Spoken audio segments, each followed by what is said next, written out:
Greetings folks, or should I say greetings carbon base units wherever you are in collecting land, and welcome back to the channel for another unboxing and review.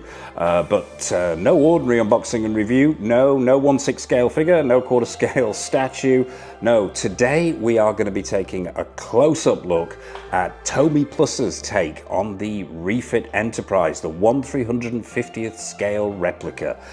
And I've got to say, I am super excited for this. Regulars to the channel will know I've been waiting on this for a long time. I am a huge Star Trek fan, love Star Trek the motion picture, the '79 movie directed by Robert Wise, and the return to the big screen of all the crew is absolutely fantastic. And I have been so looking forward to this, so forgive me if it turns into a gush fest.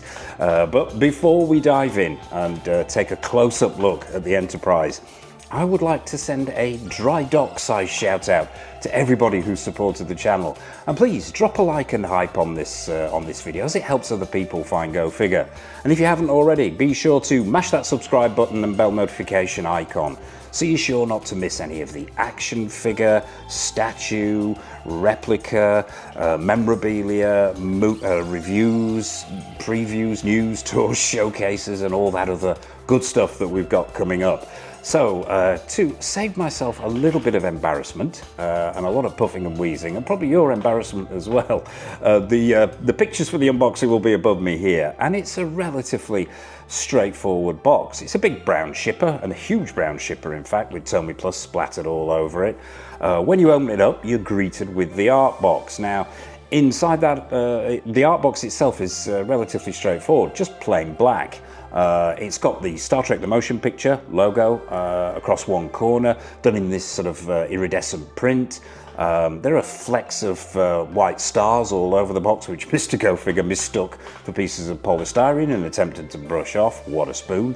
And if you look really closely at the box, there's sort of an image of the actual Refit Enterprise itself, top and bottom.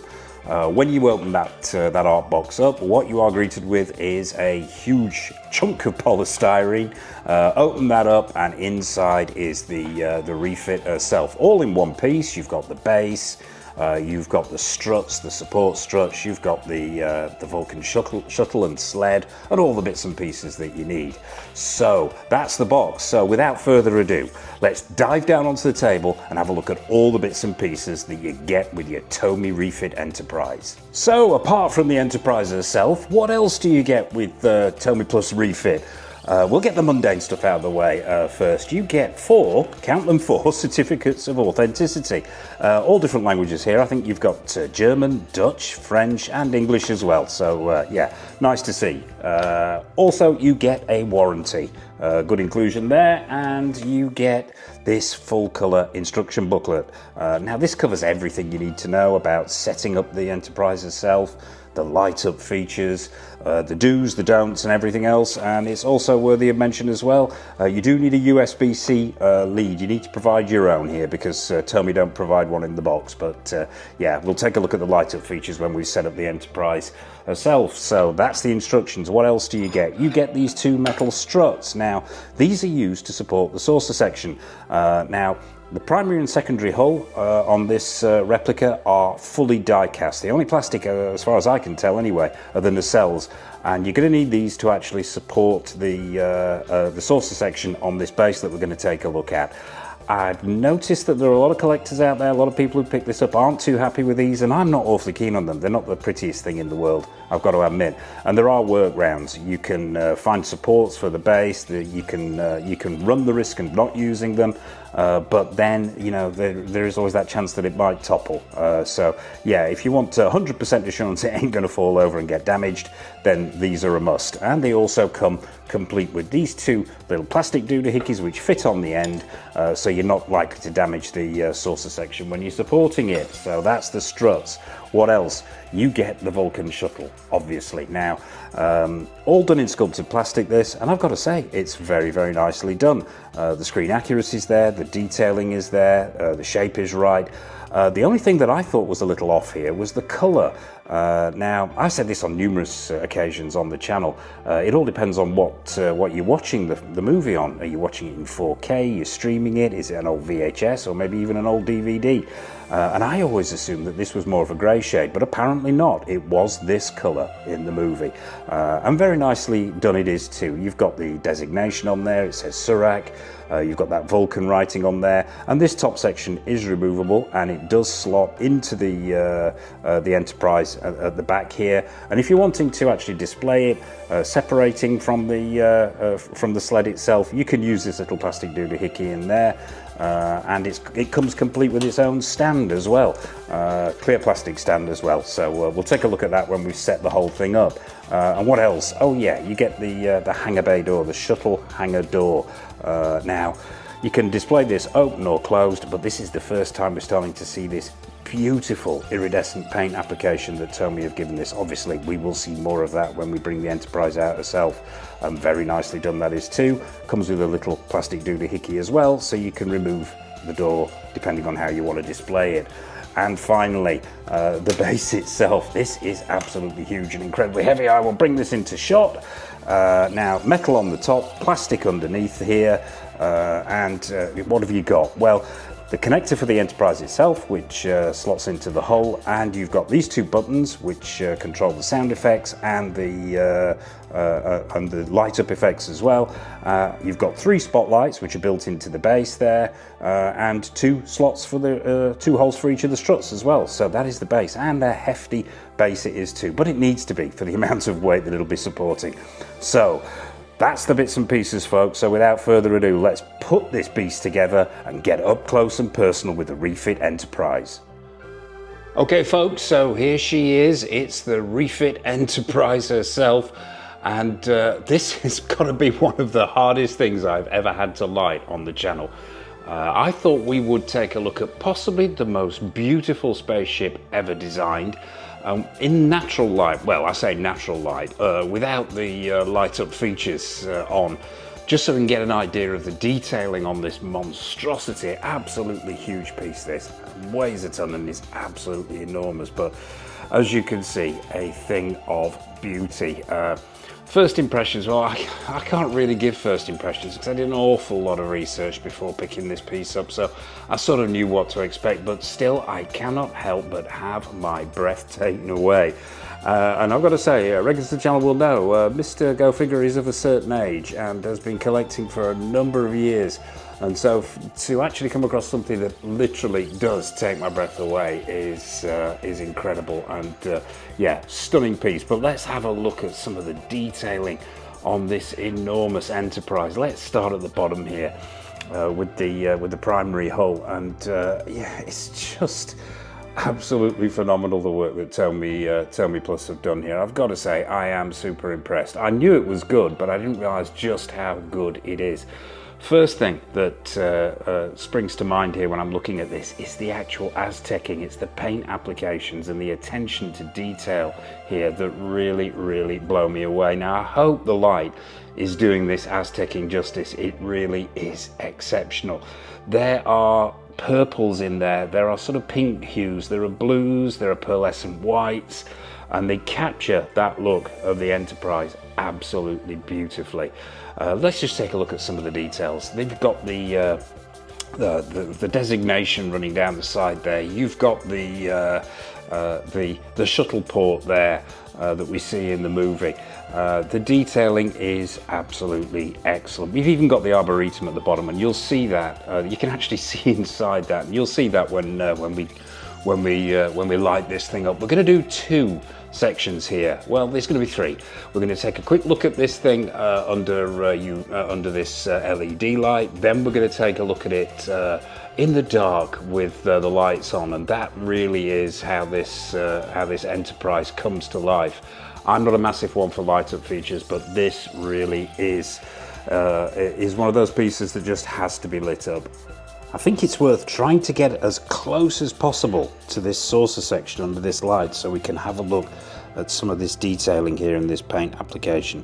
There's almost a glitter effect if the light's catching this, but that only really happens when you get super bright light on it and you can see it in these close-ups here. That Aztecing is absolutely wonderful. There might be a little bit of light flicker here because I'm using some super bright LEDs. But as I said before, you've got those pink hues, you've got greens, you've got blues, you've got almost a purple hint in there. And when you pull back from this thing, the whole thing just works amazingly well. That Aztecing is continued along the nacelles, which look amazing. The proportions are nailed on. The screen accuracy can't be faulted, it's there in spades. And the paint applications are really next level stuff here. How Tomy managed to produce this at the price point they did is something quite incredible. It was a sort of a Kickstarter, and they raised the money very quickly for it. But the finished product is absolutely stunning, worthy of mention at this point as well. This is the UK version. Obviously, I'm in the UK. Now, the first run of these were for the American market, and they encountered some issues with this thing. Not least was the light bleed in the saucer section. Now, that has been addressed, and we'll see that when we go lights out. But yeah, there are a couple of niggly issues that I've found with this. One of those being there's a couple of little scuffs on the front here of the saucer seb. You've got a little dint there if the light's catching that, and there's a couple more, but they are very minor, and really you would have to be exceptionally close up with this thing to even pick them up, and I don't think it's a deal breaker for me. But yeah, more of the details. You have the designation as well around the saucer section here, across the front of the saucer section, and then up on top, obviously, you've got the NCC 1701. Couldn't find any issues at all with this. Says USS Enterprise as well. Perhaps one minor niggle, and I don't know how they've actually done the lettering on this, but I don't know whether the camera's picking this up. Little bit of smudging on the S there, but once again, as with that minor dink at the front of the saucer section itself, it ain't a deal breaker. And as you can see, it looks stunning. You have the photon torpedo section above the sensor array itself, which looks phenomenal. That lights up, we'll see that. As do all the phaser arrays as well, both on the top of the saucer section and underneath it as well. Hopefully the light is picking up the detail of this Aztecing on the end of the nacelle here. You've got the designation on the end of the nacelle there. These nacelles light up, we'll see that feature as well, but you can really appreciate under this light the detail and the work that's gone into getting this paint application right. That detailing and paint applications continued down the spine of the Enterprise, past the where the nacelles meet the body, right up through to the impulse engines and the impulse drive on the back of the saucer section, all the way through up to the captain's ready room, which lights up as well, which we'll see when the lights are dimmed. So, just to get an idea of what the Enterprise refit looks like with the hangar bay door closed, that's what it looks like. I've got to say, I like it. I think it works. It's screen accurate, obviously, as is everything else on this beautiful piece. But yeah, just to give you an idea of what that closed hangar bay door looks like, there you have it. And that paintwork, as we mentioned before, is continued as well.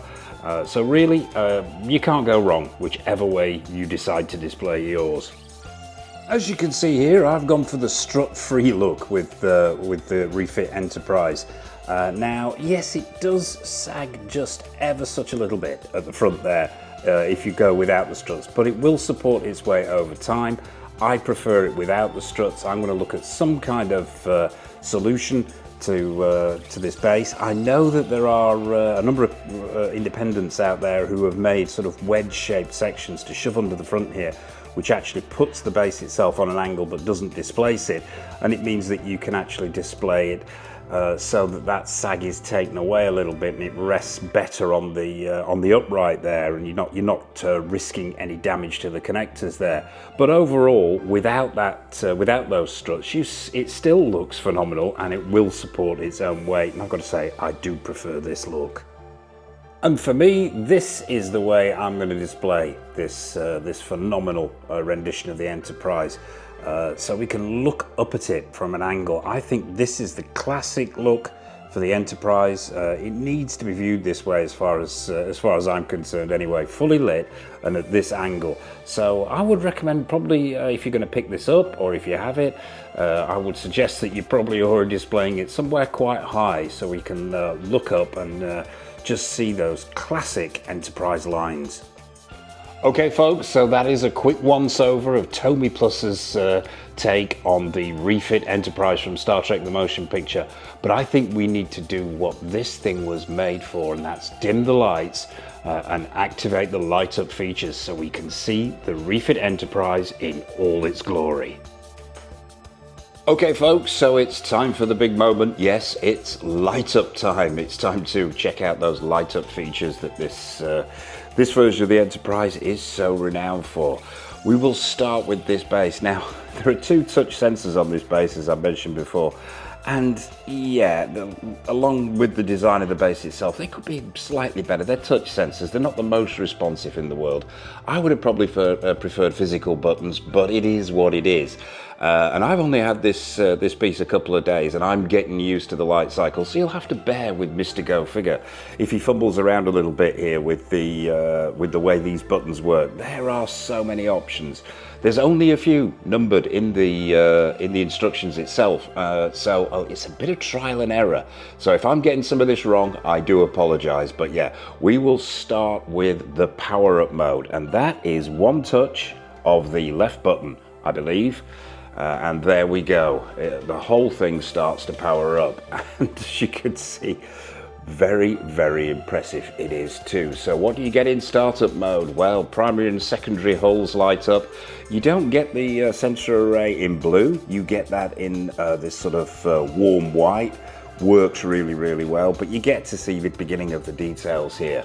No running lights or anything like that at the moment, but we will get to those. You get a dimmed LED on the exterior of the nacelle there. Probably one feature really, really worth mentioning, if I can get to it here, is the designation, if the camera will focus on this at the end. Now, what Tomy have done to get round not being able to put really, really small LED spots to highlight that designation, to keep its screen accurate, is they've done something really, really clever. They have shaved down the plastic on the inside of the nacelle itself to make it super thin, and then put an LED behind it, and that gives you that effect, and it just works perfectly. It looks like there are spotlights shining up on the designation there, and you've also got the running lights at the end there. But let's zip across the hull here and take a look. You've got the red light over the hangars there. We will take a look inside the hangars. But it's really the spotlights here that do a lot of the heavy lifting to give it that sense of realism. The way they shine up onto the hull is absolutely phenomenal. Multiple lights in the primary and secondary hull, as you can see here, that just work incredibly well.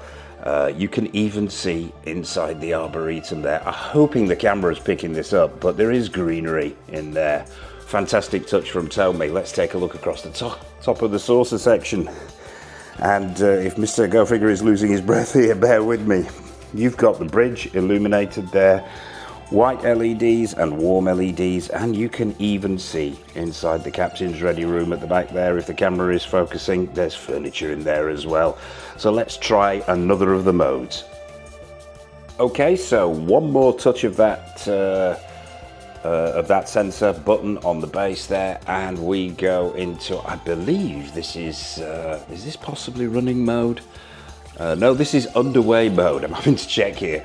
Underway mode, pretty similar to the startup mode, but what you've got there is the array turns from that warm white to blue, and I've got to say that when it turns to blue, That looks amazing. Not only have you got the full array here, and how they've managed to do this with some clever sculpting and some use of diffusion here is excellent. That light is clear, it's even, and you've also even got the edging on there, as you can see. Let's take a look at the other things that differentiate underway mode from normal mode. Well, straight away you have got those navigation lights blinking on the back of the nacelles there. Really bright, beautifully done, and looking excellent. Navigation light above the hangar bay, and probably most importantly the navigation lights on top of the saucer section, and these are done incredibly well.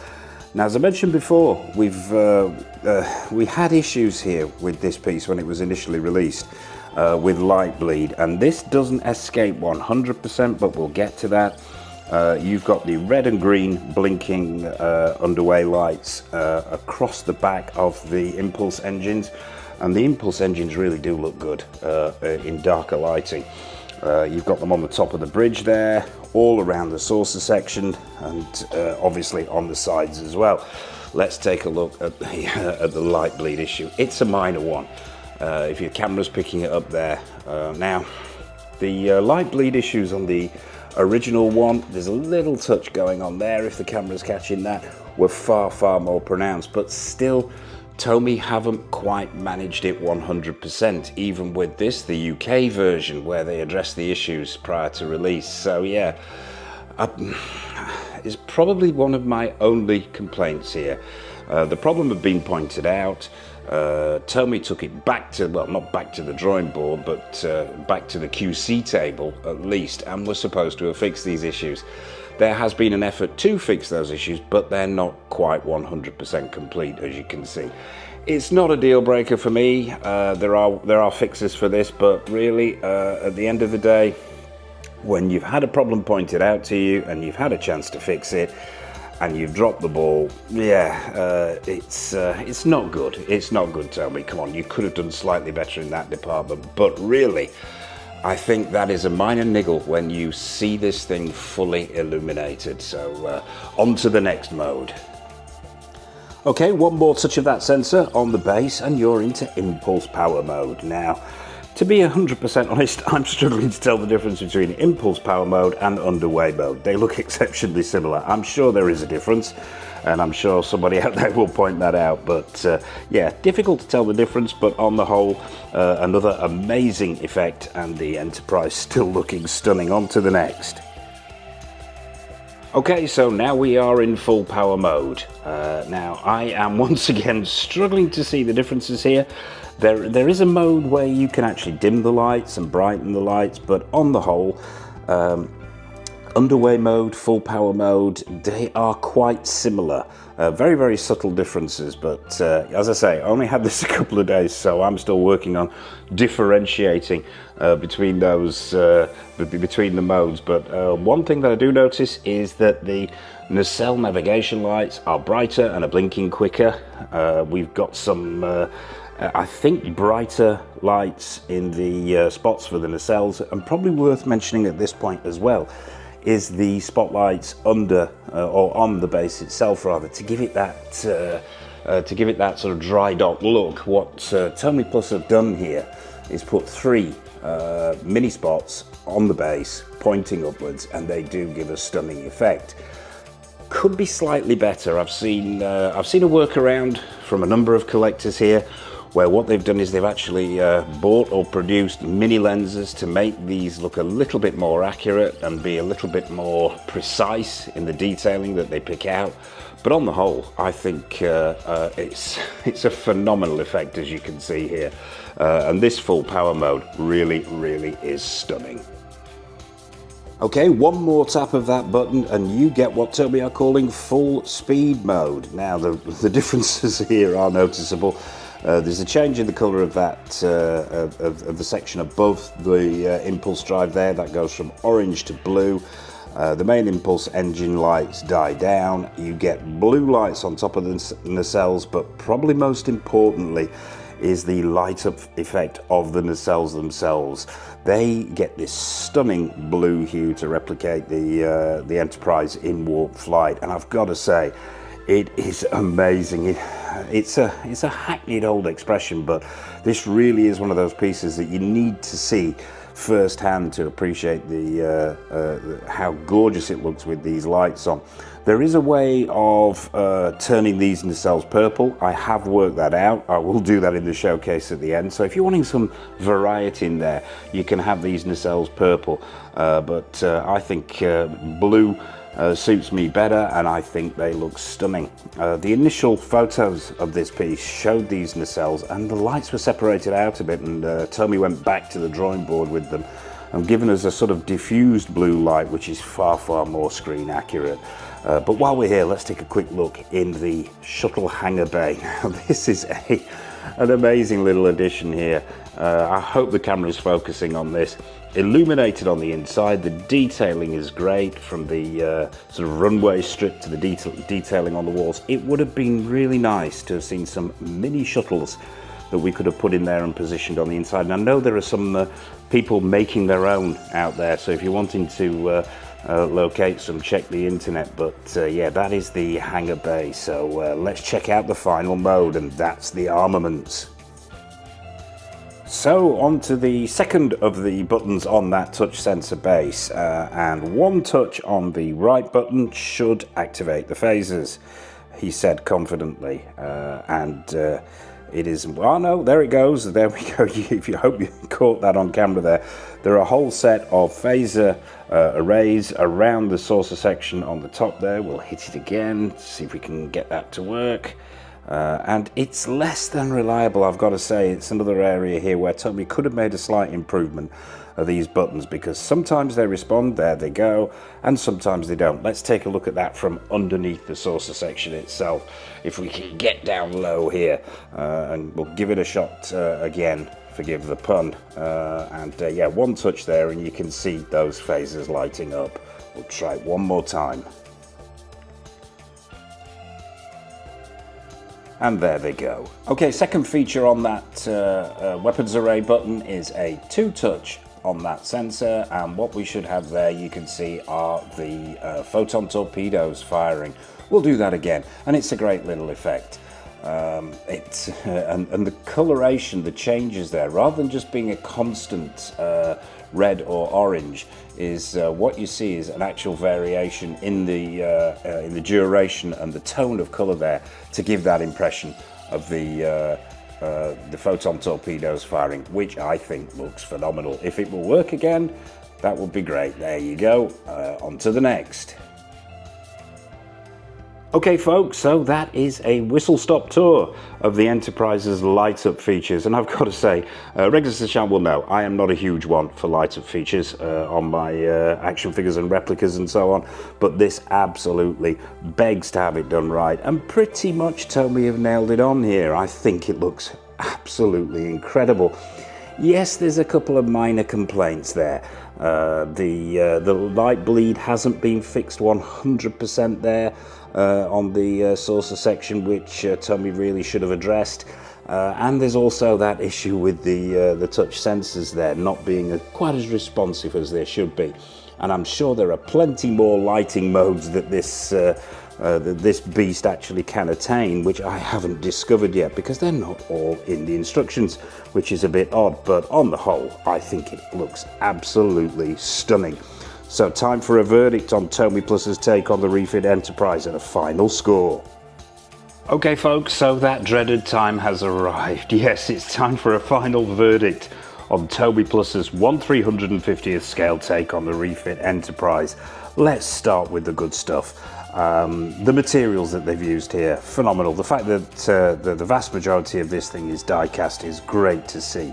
The next thing, scale, proportions, absolutely nailed on. They've caught the beauty of the Refit Enterprise absolutely amazingly well. Paint applications and detailing cannot be faulted. From those amazing light-up features that we've looked at, to the paint applications, the Aztecing, all the insignia, everything absolutely on point. I cannot fault this. But I can fault this actually. There are a couple of minor niggles. We've covered them, but it's worth mentioning again in this verdict. That base, now in my opinion, that base could have been a little bit better thought through. The way that the Enterprise is supported could have been done a little bit better. Those struts or stabilizers, whatever you want to call them, I really don't think work that well with the Enterprise. It's a beautiful ship. It's meant to not have those lines interrupted. So yeah, maybe a rethink on that base would have been a little bit better. Something that would have supported it without risking damaging that strut there and the connectors because of the topple or the lean on it. Yeah, that could have been a little bit better conceived. There's also the issue of the light bleed that we talked about in the lights out section there on this particular side here. You can't really see it in this lighting, but when you have it lit up in the dark, there is a little bit of light bleed coming through there. Nowhere near as horrendous as the original Enterprises that they released, but still it's there. But overall, yeah, the lighting is simply superb. The only other minor niggle has got to be those dinks on the front there, but they are tiny and they're not a deal breaker for me, but unfortunately they are going to affect the score. Now, I so wanted this to be a 10. I was hoping and praying it would be a 10, but unfortunately I've got to remain as subjective as possible, and there are a couple of minor issues which are going to affect that score. So what score is it going to walk away with? Well, I'm going to give this a 9.8. I don't think I've ever scored anything a 9.8 before on the channel. I'm giving it a 9.8 because I'm taking a couple of points off there for what we talked about, that base, that minor light bleed and that minor dink at the front there. But on the whole, on a personal level, this is a 10 out of 10 for me. I have always wanted a Refit Enterprise, possibly the most beautiful spaceship ever designed and conceived. In this scale and this beautifully done. I think it's a work of art. So there you have it, folks. It's a 9.8 for the Tomy Plus take on the Enterprise. But what are your thoughts on this particular replica? Do you have it in your collection? Are you thinking of picking it up? Is it something that's on your radar? I will be fascinated to hear your take on not only this, but the movie itself, the design of the Enterprise on Tomy Plus. Nothing is off menu. So please drop a comment in the comment section below. As I say, I'll be fascinated to hear your take on this. What have we got coming up on the channel? Well, in the not too distant future, we've got a tour video coming up. Been promising that for a while, but that's nearing completion. In the 1/6 scale world, we have a raft of reviews and previews, tours and showcases. In the new figure department, we've got stuff from Hot Toys. We've got stuff from InArt, from Susu Toys, Present Toys, Caustic Plastic, Exo6, Iconic Studios, the list goes on. And plenty more of the quarter scale statue stuff coming up as well. So as I mentioned at the top there, be sure to hit that subscribe button and bell notification icon so you're not missing any of the 1/6 scale stuff that comes up. And I suppose all that remains for me to say is from myself and from the amazing piece that is the Refit Enterprise from Tomy Plus, a massive thank you for watching as always. And until next time on the channel, take care of yourselves, happy collecting, and it's over to the showcase.